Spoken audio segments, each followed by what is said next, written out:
It's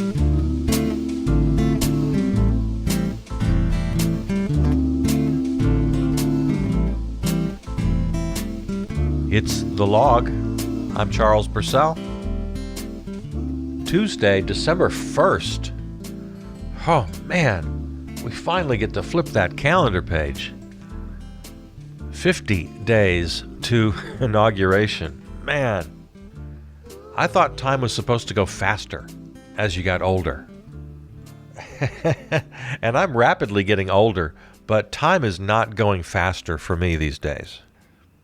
This has been the longest 4 years of my life. 4 years ago, first Tuesday in November, that's when the clock started ticking. That's when I was looking at my calendar every day and counting the days to the next election. Well, you know what? That's actually not true. Let me take that back. Because on that fateful night, I honestly did not believe that the Orange Menace was going to make it 4 years. I was just certain in my heart that he would either resign because he's just weird and would get tired of it, or he would certainly be impeached for one reason or another. Because we knew, I mean, come on. We knew this guy was a disaster when it happened. That's why we felt the way we did. I always go back to this, Pew Research and everybody, these reputable people. They keep wanting to tell us how both sides are equally upset at the other side, right? So Orange Menace voters before the election said, yes, Biden will bring the country to ruin. And Biden voters said the Orange Menace will bring the country to ruin. So they always want to point out this 50-50 split. But the difference is one side is right and the other side is wrong.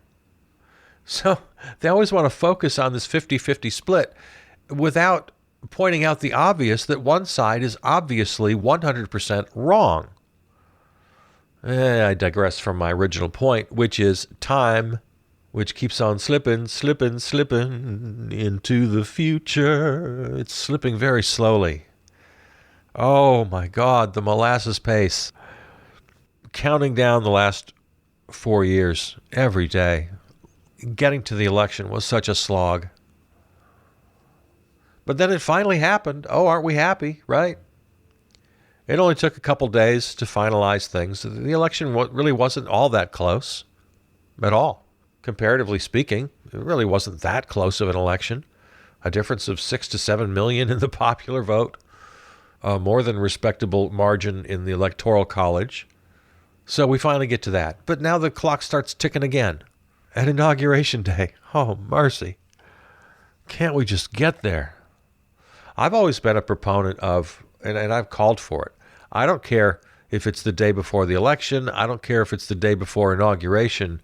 Any way we can remove this guy would be fine with me. Whether it's impeachment or 25th Amendment. Man, think about people like, Mike Pence right at the top of the list. The enablers, the sycophants, the people who remain silent, and worse, vocally support. How are these guys going to go down in history? You got to wonder about Mike Pence. A slimeball from the beginning. But he had an air of respectability. He pretended to be respectable. And I don't know if that act is going to work at all anymore. That just ain't going to play. History will tell. So 50 days to inauguration. The guy's trying to burn the house down before he leaves.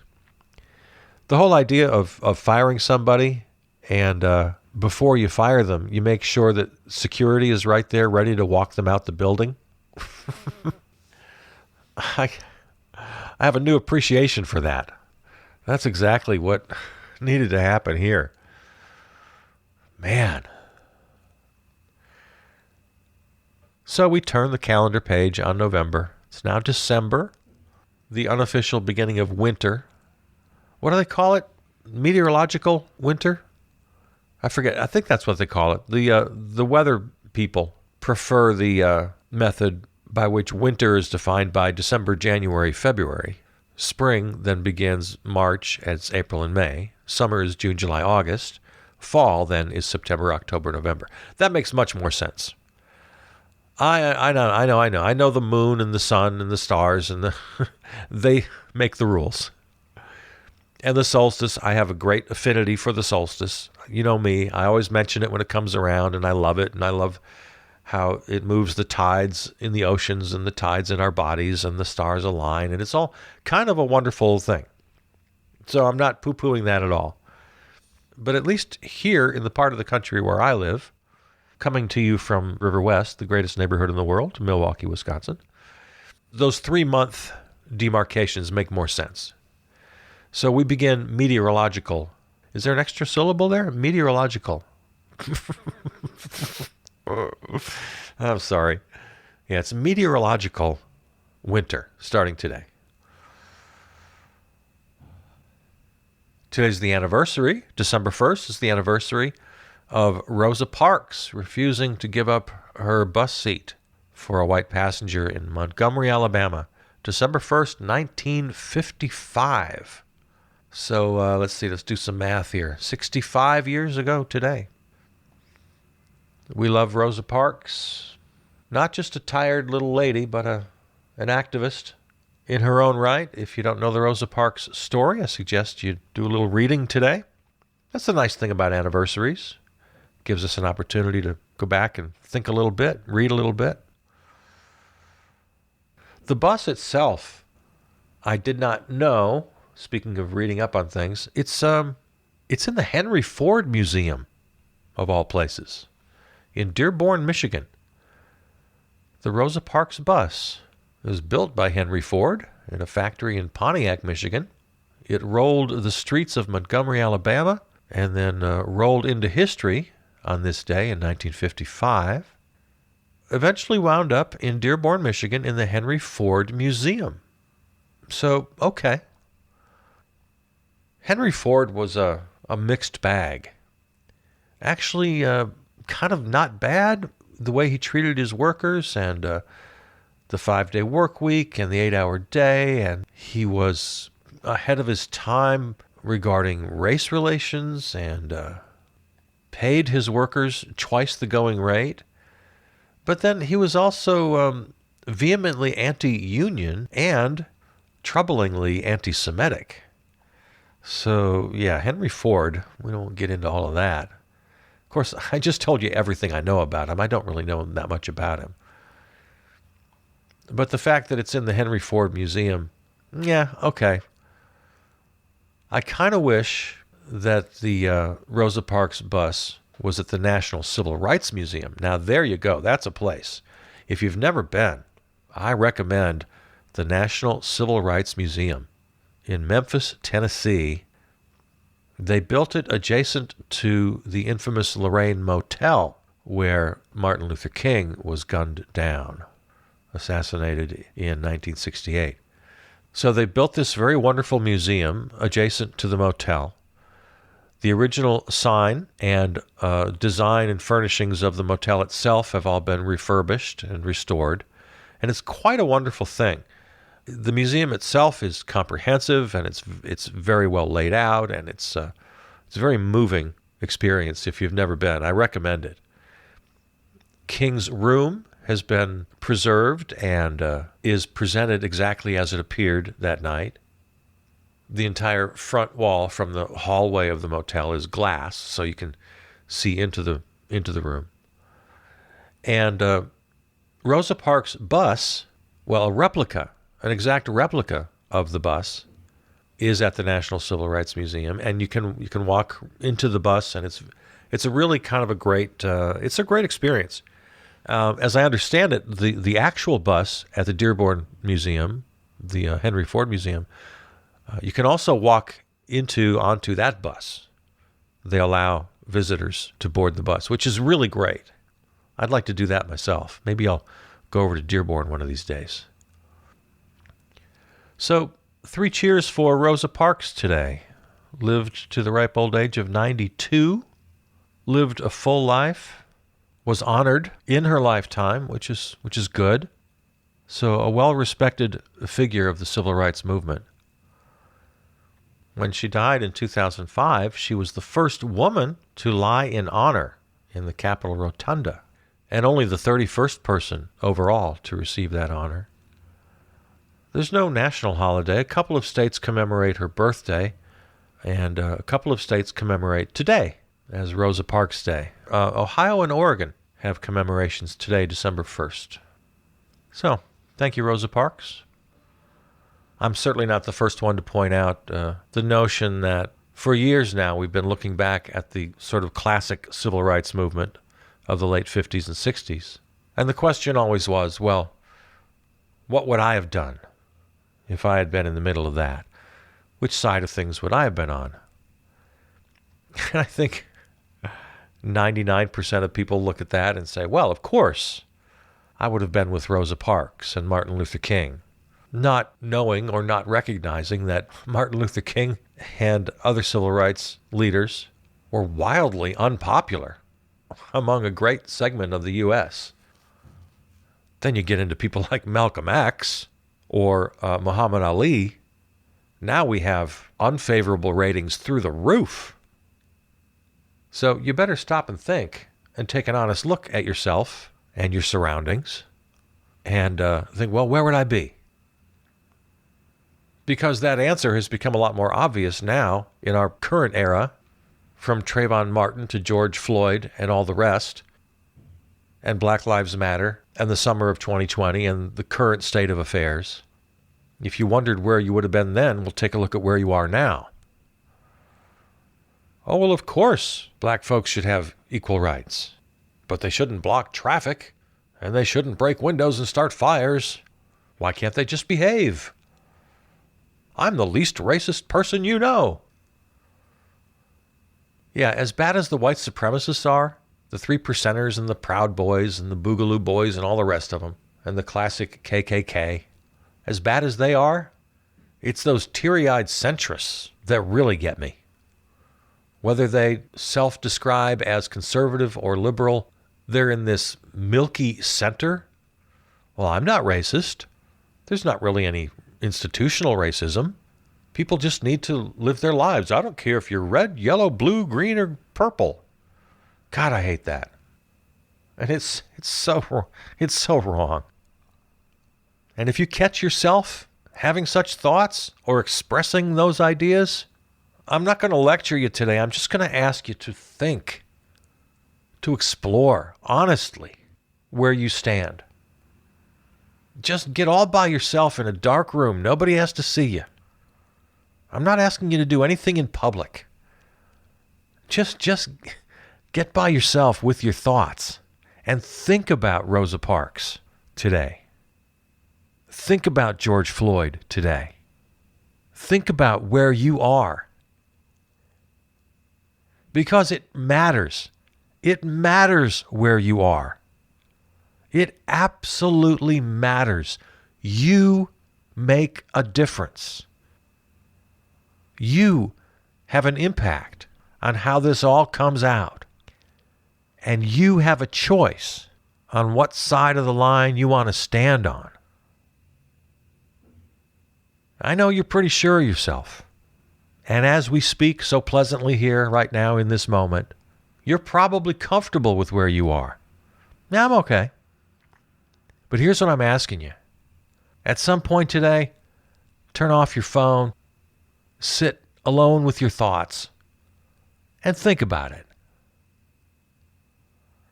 Because we got way too many people on the wrong side of history, and numbers matter. All right. Well, speaking of the wrong side of history, I got to tell you, this is an area where I am usually a lot more humble.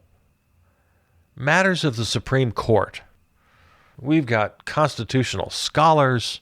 We have people who've spent a lifetime in the law. Who am I to even have an opinion on matters of the court? I am typically very humble. Well, that all goes out the window today. The Supreme Court of the United States has jumped the shark. Chief Justice Fonzi, is flying high with his water skis and leather jacket. Because two cases. This religious rights versus public health issue in the face of COVID-19. And then they actually heard arguments on whether or not the Orange Menace can eliminate non-citizens from the census. Now, both of these are just patently, obviously, ridiculously clear issues that need no debate whatsoever. Let's start with the so-called religious freedom case regarding public gatherings during a pandemic. Jeffrey Sachs, an opinion piece for CNN. Last month I wrote that Amy Coney Barrett would help to usher in a new post-truth jurisprudence on the Supreme Court. While I had cited her anti-science statements on climate change, her arrival on the court has created a new 5-4 majority against public health science at the height of the COVID-19 pandemic. When it ruled this week against New York State's decision to limit religious gatherings in a few high-incidence parts of New York City, the court proved the dangers of scientifically illiterate judges overturning government decisions that were based on scientific evidence. The immediate effect on New York City is moot because the state had already lifted the particular orders under review. The grave, imminent danger lies in the rest of the country, where public health authorities will feel hamstrung to restrict religious gatherings even when the virus is spreading out of control. And of course, Amy Coney Barrett is the difference maker here because Chief Justice Roberts voted with the sane people on the court. And similar cases have come up recently when Ruth Bader Ginsburg was then the deciding vote for sanity. Neil Gorsuch and Brett Kavanaugh, both of whom should be impeached for various reasons, just completely missed the point. Their arguments sound like some hack on a Sunday panel show. They don't sound like justices on the Supreme Court of the United States. Gorsuch wrote, "So at least according to the governor, it may be unsafe to go to church, but it is always fine to pick up another bottle of wine, shop for a new bike. Who knew public health would so perfectly align with secular convenience?" Just partisan, snarky commentary. These are not legal opinions. Brett I Like Beer Kavanaugh writes, "It does not suffice for a state to point out that, as compared to houses of worship, some secular businesses are subject to similarly severe or even more severe restrictions. Rather, once a state creates a favored class of business, as New York has done in this case, the state must justify why houses of worship are excluded from that favored class." Well, science makes very clear that justification. In a church, you all gather in a big group, indoors, you're singing, you're speaking, and it goes on, depending on what church you go to, 45 minutes to a couple of hours. It's all about the behavior. It's all about what's happening in that room. And it's all about the science. This was a slam dunk. This was just dumb. The Orange Menace appointees to this court have made it a laughingstock. Just a mockery of seriousness. And the only thing that could be worse is the arguments they heard, was it just yesterday? On the census. I read some reporting on this. I heard some audio tape of the questions. They're having this big conversation with the lawyers, getting into all this detail on whether or not undocumented folks should be counted in the census. Because, of course, the Orange Menace, as we all know, it's what he does. First he tried to change the law, and then he couldn't do it. And he keeps trying, and he keeps going to court, and he keeps losing, and because he just can't do it. But damned if he didn't get it all the way to the Supreme Court, and they're actually taking it seriously. Why did they even agree to hear this case? The Supreme Court doesn't have to hear a case they don't want to. They can look at the briefs and just give it the boot. They say, no, this isn't serious. This doesn't merit our time and effort. The fact that this even got a hearing is crazy. Article 1, Section 2 of the United States Constitution reads, "Representatives shall be apportioned among the several states according to their respective numbers, counting the whole number of persons in each state." You don't have to go very far to find it. You don't have to scroll very far. It's right in the beginning. It's just a couple sections down from We the People. Counting the whole number of persons. You're supposed to be originalists. You keep bragging about that in every confirmation hearing. Is there anything about whole person that you don't understand? Is an undocumented immigrant not a whole person? If you prick them, do they not bleed? Again, I'm usually humble about such things. I don't second guess constitutional scholars. But this is ridiculous. Why would they take this case? Except for the fact that the 3 Orange Menace appointees have now joined Alito and Clarence Thomas as complete partisan hacks with no place at all on the Supreme Court of the United States. This is the fact that those 5 members sit on this court is so far beyond whatever the founders envisioned. Chief Justice John Roberts is a conservative, but he's got to be just sick about this. What a travesty this court has become. Now, the analysts all like to prognosticate based on the questioning during oral arguments about where the court's going to fall, and it looks like this thing's not going to go anywhere, this idea of not counting undocumented folks in the census. So that's good. But still, the fact that they're even hearing oral arguments and that they're having these long, tortured conversations, and they're even getting into the politics of it. Roberts said at one point, well, we don't know what the president is going to do. We don't know how many aliens will be excluded. And this, they're talking about a lame duck president to boot. He only has 50 days left in office. Another reason just to not hear this, of the many good reasons and the one obvious perfect reason. Because it's crazy. Yeah, this is going nowhere. This not counting undocumented folks in the census. But the fact that it's being heard by the court is very disturbing.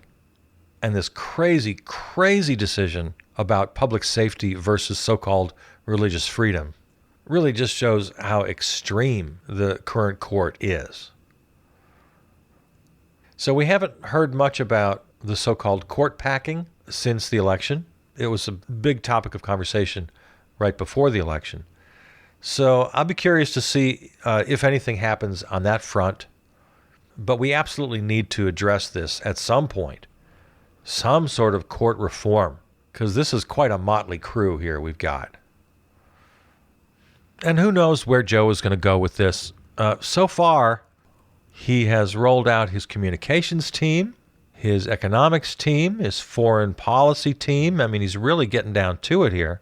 National security. And the opinions are flying from all points of the spectrum, getting criticism from all sides, which a lot of people will say, well, that's a good thing. Okay, I understand where you come from there. I did see one interesting little headline. Gallup poll has Joe's approval rating at 55%, which is up 6 percentage points since the election. And the Orange Menace favorability has dropped 3 points down to 42 since the election. So there's a little bit of good news for you. And I mean, to be clear, we consider ourselves here on the log the loyal opposition. We are mostly going to oppose Joe Biden. We're going to push him from the left, and that's fine. That's the way the system works. I'm happy to play within the system as long as the left has a voice and has some influence, is at least a player. That's all I can ask, is that the left is a player. In this sense, I'm very old-fashioned. I go back to, the Eisenhower Republicans. Eisenhower was probably the last Republican president who I would consider a legitimate player on the political spectrum. Someone like Joe, where I could describe myself as the loyal opposition. I would never describe myself as the loyal opposition to the Orange Menace, or even to George W. Bush, certainly not Ronald Reagan or Richard Nixon. These guys were all beyond the boundary of decency, of fair politics. They were all, to varying degrees, ideologues and scoundrels. And so loyalty is never a term I would use in describing our relationship. Yeah, you got to go back to Eisenhower for that. And that's how I feel about Joe. Joe is my Dwight Eisenhower.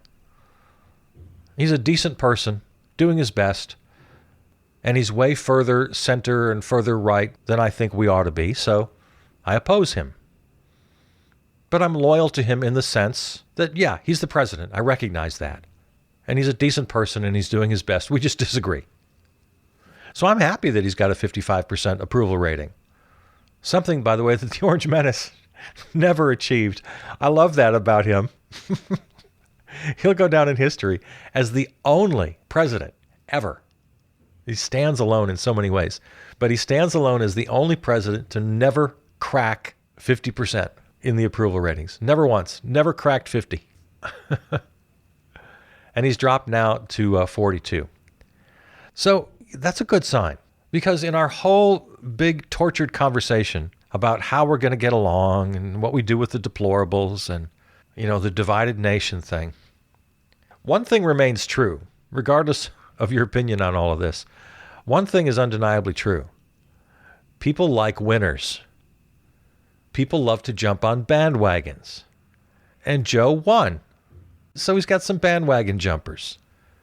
His favorable bumps 6 percentage points in just a couple of weeks. And if he has any early success, well, he can build on that. Americans like winners. They like good news. All the evidence to the contrary. We seem to flock to the gore and the blood of bad news. But deep down, people want good news. They want to associate with success. They want to be on the right side. They want to be on the side of the winner. They're bandwagon jumpers. I always encourage bandwagon jumpers. Plenty of room. We'll make room for you. And of course, the inverse is also true. As someone falls from grace, that rock also gains momentum as it rolls down the hill. People then like to jump on a loser. I never liked him. So this is a very nice trend that the Orange Menace has dropped 3 points and Joe has jumped 6. Let's have that continue. In the modern age, presidents don't get much higher than that. 55%. You're doing great if you're at 55%. So there's hope. There's hope. Let's not lose focus on the fact that we are lefties. We're going to advocate for lefty positions. We're going to argue lefty arguments. And we're going to push old centrist Joe. But the overall mosaic coming into focus here, you got to be happy with where we are now compared to where we were just a couple of weeks ago. And we got 50 days, counting them down. Oh man, it's a slow slog. 50 days to inauguration. All right, let's call it a day, shall we? You know I love you. I'm Charles Purcell. Talk to you tomorrow.